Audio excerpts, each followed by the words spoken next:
You can hear the Israeli attack going on. It's been coming right over the top of us. We are in the phase of the mopping up operation that will be continued until we'll clean this area. What you're saying is that there's only one way to deal with the PLO, which is to eradicate them by force. Well, I don't think that any deal with the PLO is possible. They should disappear as an element in the political game of the Middle East. If Israel tries to destroy all the buildings, it will find under one stone a soldier to destroy Israel.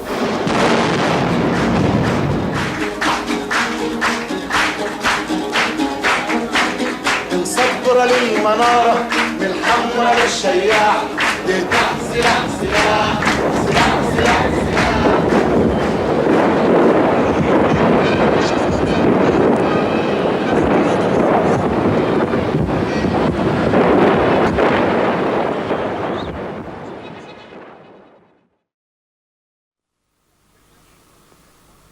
Kiryat Shimona is one of a score of northern Israeli communities that live in the shadow of the South Lebanon hills. Its many bomb-proof shelters will be full tonight. Its children today were being trained what to do in a bombardment because the town's within range of the big guns of the PLO, the Palestine Liberation Organization. And the Israeli army is ready too. One valley we saw was bristling with Israeli tanks and mobile cannon, their guns facing north. An advance force, according to American intelligence sources, has been poised for an invasion of southern Lebanon for 2 weeks now. Those same sources say that there are 2 armored divisions in the area, with a total of 40,000 men. Any PLO retaliation for yesterday's Israeli air raid is likely to be enough to push the button. The more hawkish members of the cabinet, led by the defense minister, have been pressing for 3 months for a massive invasion of the Lebanon to crush the PLO's strongholds there once and for all. The plan would not be for a limited operation, but for one which might go all the way to Beirut and could involve a substantial risk of war with Syria.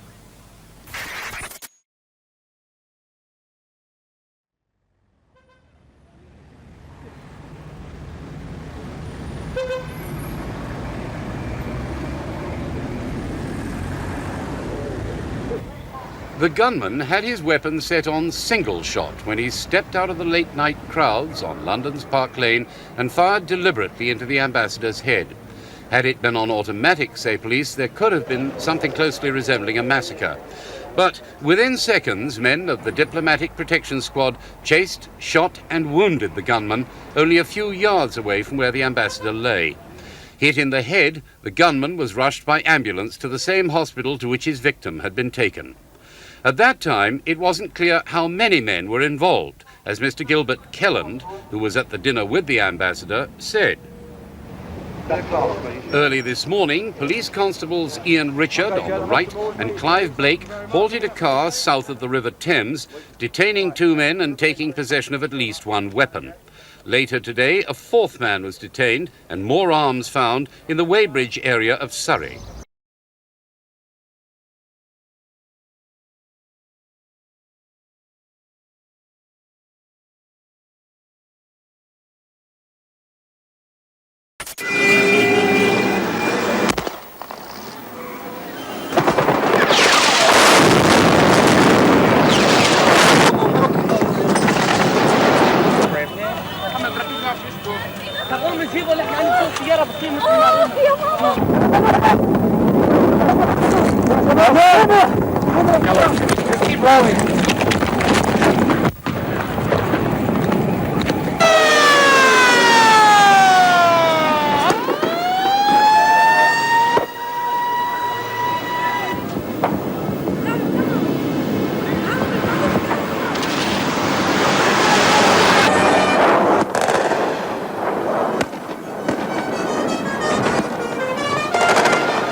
And there was a massive funeral this afternoon, attended by government and military leaders.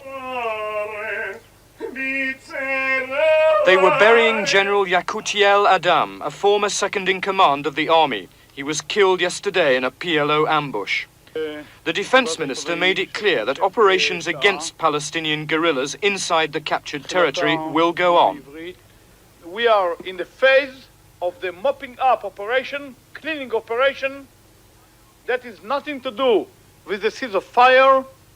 That will be continued until we'll clean this area. Bombed and shelled them. Inevitably, not just the fighters were killed. Even hospitals were cleared of patients in the search for guerrillas. The Israeli airstrikes went on right through this morning, some of the targets in Beirut itself. And the fight back went on as well.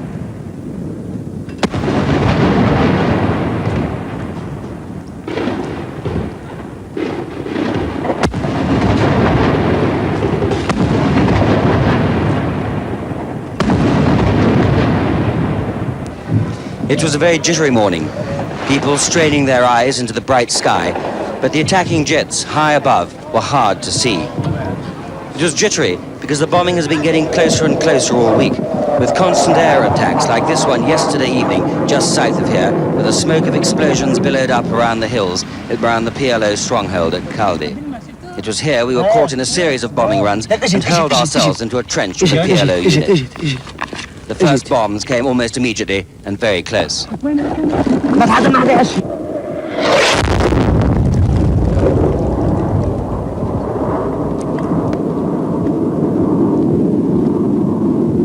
Unseen, the attacking jets circled and came in again. Armed only with rifles, the men we were with could only wait.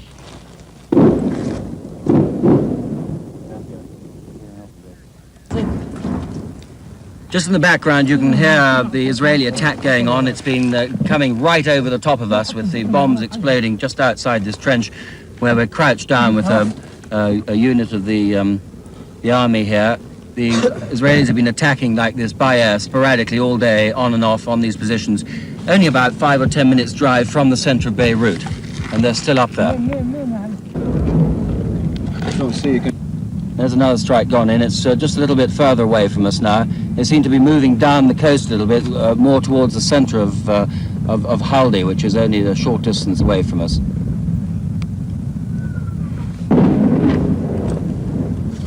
And then, as the bombing moved away, we ran for it. Our car was on fire, our driver dead. It's been endless raids like these that have kept the streets of Beirut deserted. It's noon now in this city, and for the first time in 6 days, it's quiet. Strangely quiet. There's no gunfire. It's been going on all round us all day, heavy bombing, heavy anti-aircraft fire everywhere, but now it's suddenly quiet. But whether the ceasefire holds in this faction-ridden part of the world, nobody yet knows. There are many, many different factions in this country, and any of them could decide to go it alone and start the whole round all over again. But for the moment, it's quiet. And now a soldier waiting on the sea front for the rumored Israeli invasion could relax. Will remove what they see as this festering Palestinian sore. This is the Christian sector. Shalom, the people called out, which is not a greeting usually heard here. They welcome the troops as an army of liberation.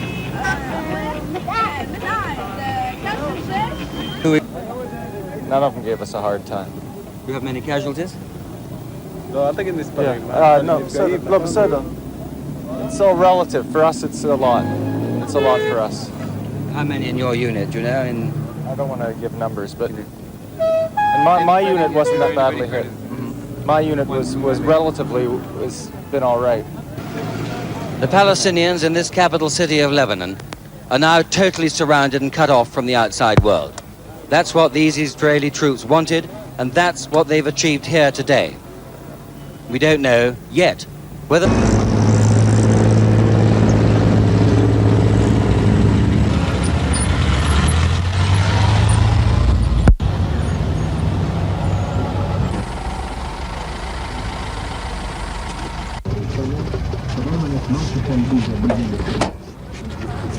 Allah Mark. Speak English? Parlez-vous français? Monsieur.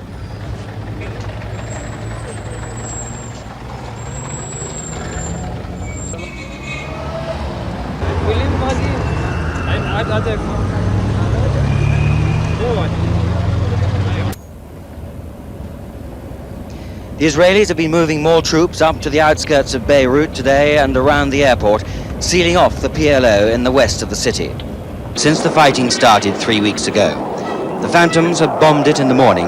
Now they came over again, dropping decoys for heat-seeking missiles among the high-rise apartments where the Lebanese people live and where, up to now, they have felt safe. Casualties are said to be very high, 250 dead and over 500 wounded. There's little doubt these figures will rise. In the late afternoon sun, this ferocious artillery and naval bombardment was producing casualties on one side only.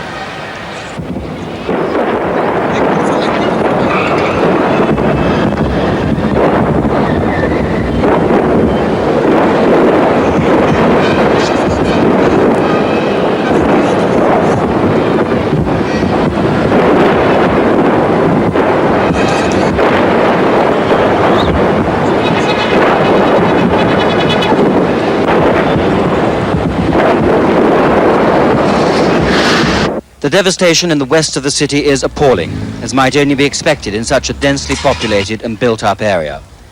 Buildings smashed, windows blown out by the shock waves of huge explosions.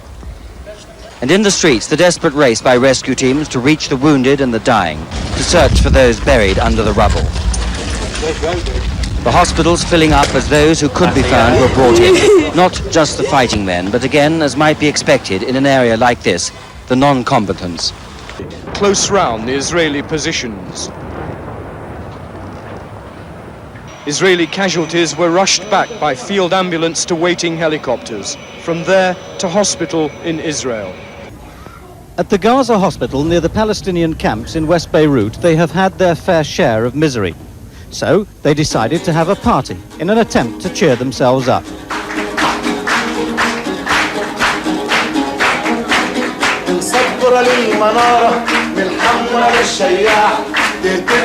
The party was organised by the PLO, who work closely with the Red Crescent Society, which administers the hospital. In the audience, doctors, nurses, patients, PLO fighters and their families, and at the back of the room, a little boy with a gun.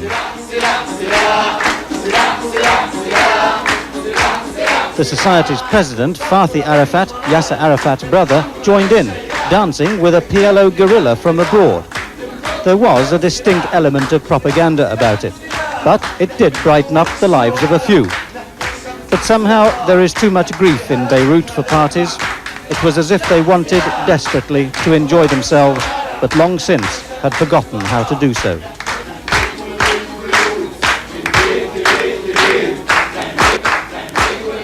Sam Hall, News at 10 in West Beirut. Israeli warplanes flew high over Beirut again today, unseen but heard, bombing selected PLO positions.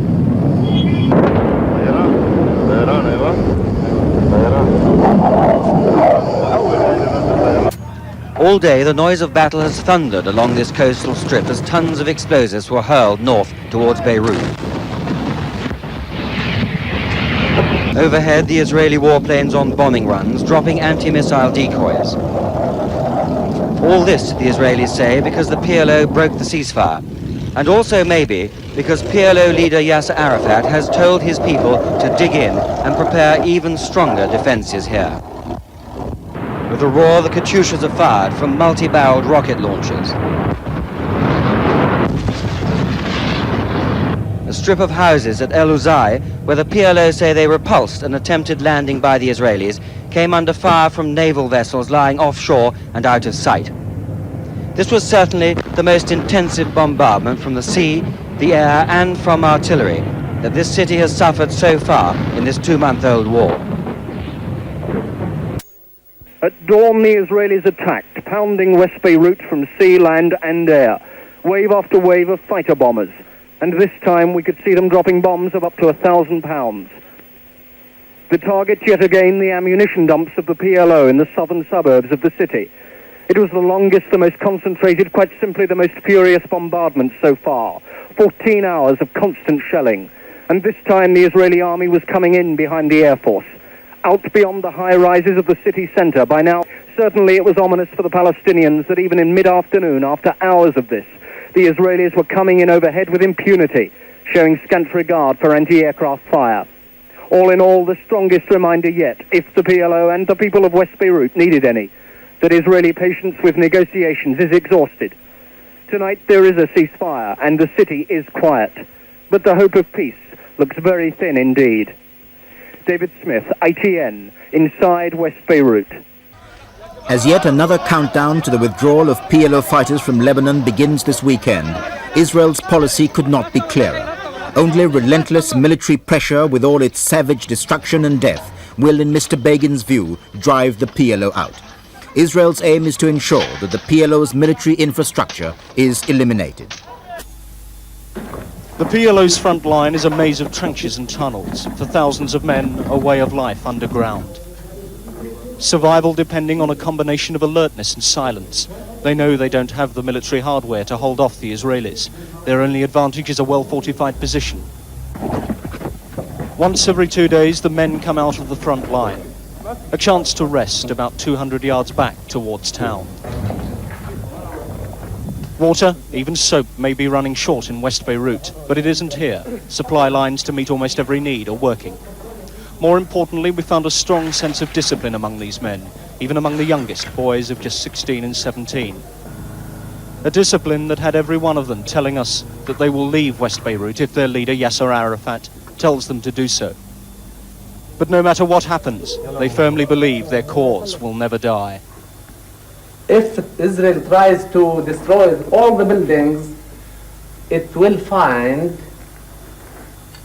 under one stone will get up a fight, a soldier to destroy Israel. Here. As a sign of good intent, the PLO have been moving off the streets of West Beirut in the past 24 hours as they get ready to go. In their place have come the Murabitun, a Muslim left-wing militia that dates back to the Lebanese civil war of the 70s, heavily armed with Russian tanks and anti-aircraft guns. Their presence is a stark reminder that even when the PLO go, Lebanon could still be left with its own internal wars. Because this small army is ready to face the Christians of the right, the Phalange, who are dug in with the Israelis on the other side of Beirut. It was significant that this morning, as the Israelis pulled back a few hundred yards in East Beirut, it wasn't the Lebanese army that moved into this, the museum crossing point, but the Murabitun. With precise plans from the PLO, they started clearing dozens of land and anti-personnel mines, laid by the Palestinians to meet an Israeli push across this line. An extensive network of booby-trap devices put down just a few weeks ago.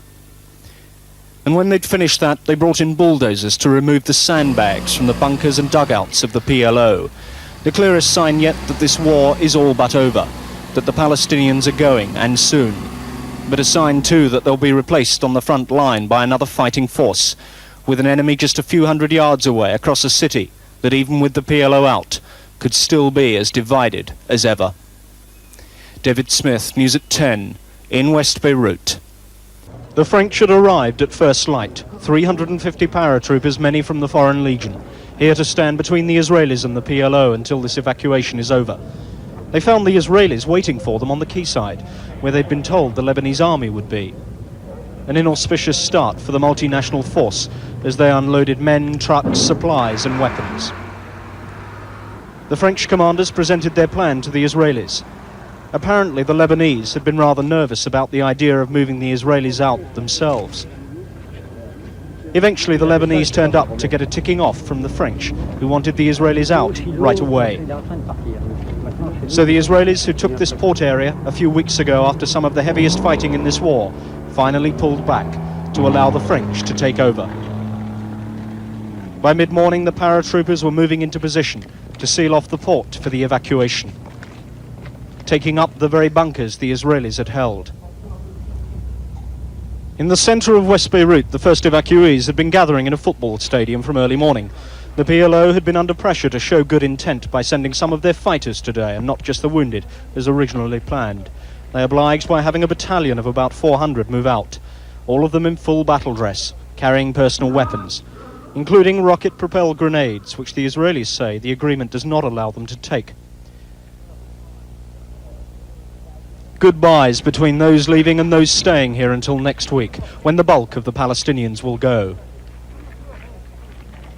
There were wives, daughters, sisters and brothers as well, all of them standing by. They will not be joining their men for several months, if at all. For some, home will still be Beirut. From here they moved off for the 3-mile journey down to the port, most of them bound first for Cyprus, then on to Jordan and Iraq. The beginning of an evacuation that will leave about 7,000 men scattered over half a dozen Arab countries, but with the hardcore likely to end up in Syria, still on Israel's front line. Which is why perhaps this departure became something of a celebration, with the PLO going out, guns blazing.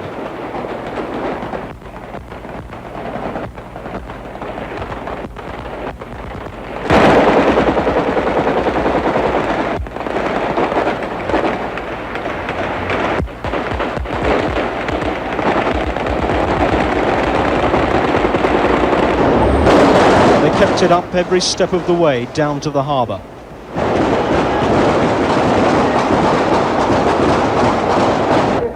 There the French force stood by, nervous but getting a Palestinian welcome. At last this evacuation was underway.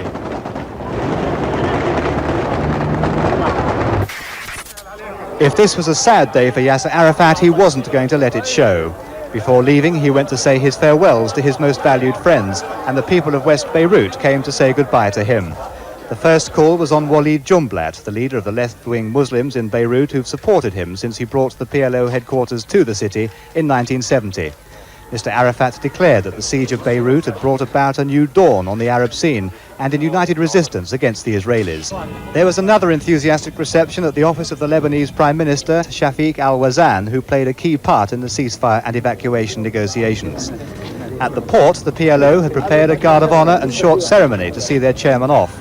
Some more of their colleagues were going too, but when Mr. Arafat's motorcade arrived, all thought of ceremony was forgotten as his supporters surged forward. The man who'd helped found the PLO in 1964 and been its chairman ever since had not lost any of his popularity. Indeed, his friends say the Battle of Beirut had greatly increased his standing. His reputation and authority is certainly intact around the Arab world. But Lebanese troops were needed to stop his own men mobbing him all the way to the ship. He boarded the Greek vessel Atlantis bound for Athens, where he's expected to stay for a few days only. Then he will go on to Tunisia, where many of his fighters are already, and where he'll establish his new political headquarters. Jeremy Hands, ITN, West Beirut.